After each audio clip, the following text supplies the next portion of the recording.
भारत सरकार के रक्षा राज्य मंत्री संजय सेठ बोकारो दौरे पर बोकारो पहुंचे और उन्होंने पंडित दीनदयाल उपाध्याय की जयंती समारोह में लिया हिस्सा।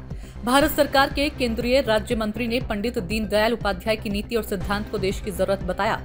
उनका मानना है कि अंत्योदय एवं एकात्म मानववाद का सिद्धांत देश का स्वदेशी का सिद्धांत है और अब देश स्वदेशी की ओर बढ़ चला है। स्वदेशी की ताकत क्या होती है जनता देख चुकी है।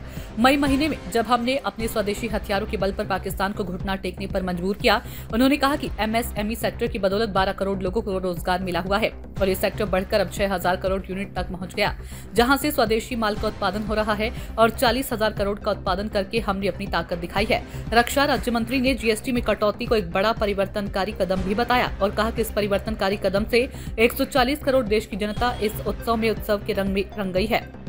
उन्होंने कहा कि देश की स्वदेशी ताकत बढ़ रही है और रक्षा के क्षेत्र में हमने अपने स्वदेशी ताकत को बढ़ाने के लिए लगातार अभियान छेड़ रखा है, जिसकी वजह से दुनिया हतप्रभ है। भारत की स्वदेशी ताकत को देखते हुए दुनिया के लोगों में खलबली मची हुई है। उन्होंने कहा कि देश का GDP 7.8 के स्तर पर पहुंच गया है, जो संकेत देता है कि देश मोदी के नेतृत्व में ताकतवर हुआ है और आगे बढ़ रहा है। कांग्रेस द्वारा लगाए गए आरोप को उन्होंने गंभीरता से नहीं लेने की सलाह दी और कहा कि देश कांग्रेस को गंभीरता से नहीं लेता। बिहार चुनाव को लेकर उन्होंने कहा कि बिहार के लोगों का मन बन चुका है और विरोधी ये जान रहे हैं कि राहुल गांधी के हाइड्रोजन बम को भारत सरकार के केंद्रीय राज्य मंत्री ने दीपावली के समय सबसे निम्न स्तर का फिसंडी बम बताया है।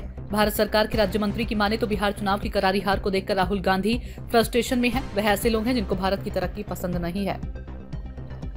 जो हाइड्रोजन बम की बात कर रहे हैं उसे कितना असर पड़ेगा बिहार चुनाव में? बम बोलते रह गए उस तो दिवाली 4-5 दिवाली का जो रखा रहता खुश हो जाता है। कुछ नहीं, इनको बिहार की हार सामने दिखाई दे रही है, फ्रस्ट्रेशन में है और जनता को आप मीडिया करके सीरियस आप बोलते रहते हैं। बोले भाई क्या है, ये ऐसे लोग हैं जिनको भारत की तरक्की पसंद नहीं। ये ऐसे लोग हैं जो देश के बाहर जाते हैं तो देश के खिलाफ बोलते हैं। अब इनको किसी पर भरोसा नहीं, न चुनाव पर भरोसा, न EVM पे भरोसा, न ED भरोसा, न इनकम टैक्स पे भरोसा, न CBI भरोसा, न कोर्ट पे भरोसा, न सेना, किसी पे भरोसा ही नहीं इनको। तो इसीलिए जनता ने इनको तीसरी बार किनारे बैठाया है। आप परमानेंट किनारे बैठेंगे। अभी जो नारा जो दिए हैं उन्होंने वोट छोड़ गद्दी छोड़। सूचना इंडिया के सभी दर्शकों को बधाई।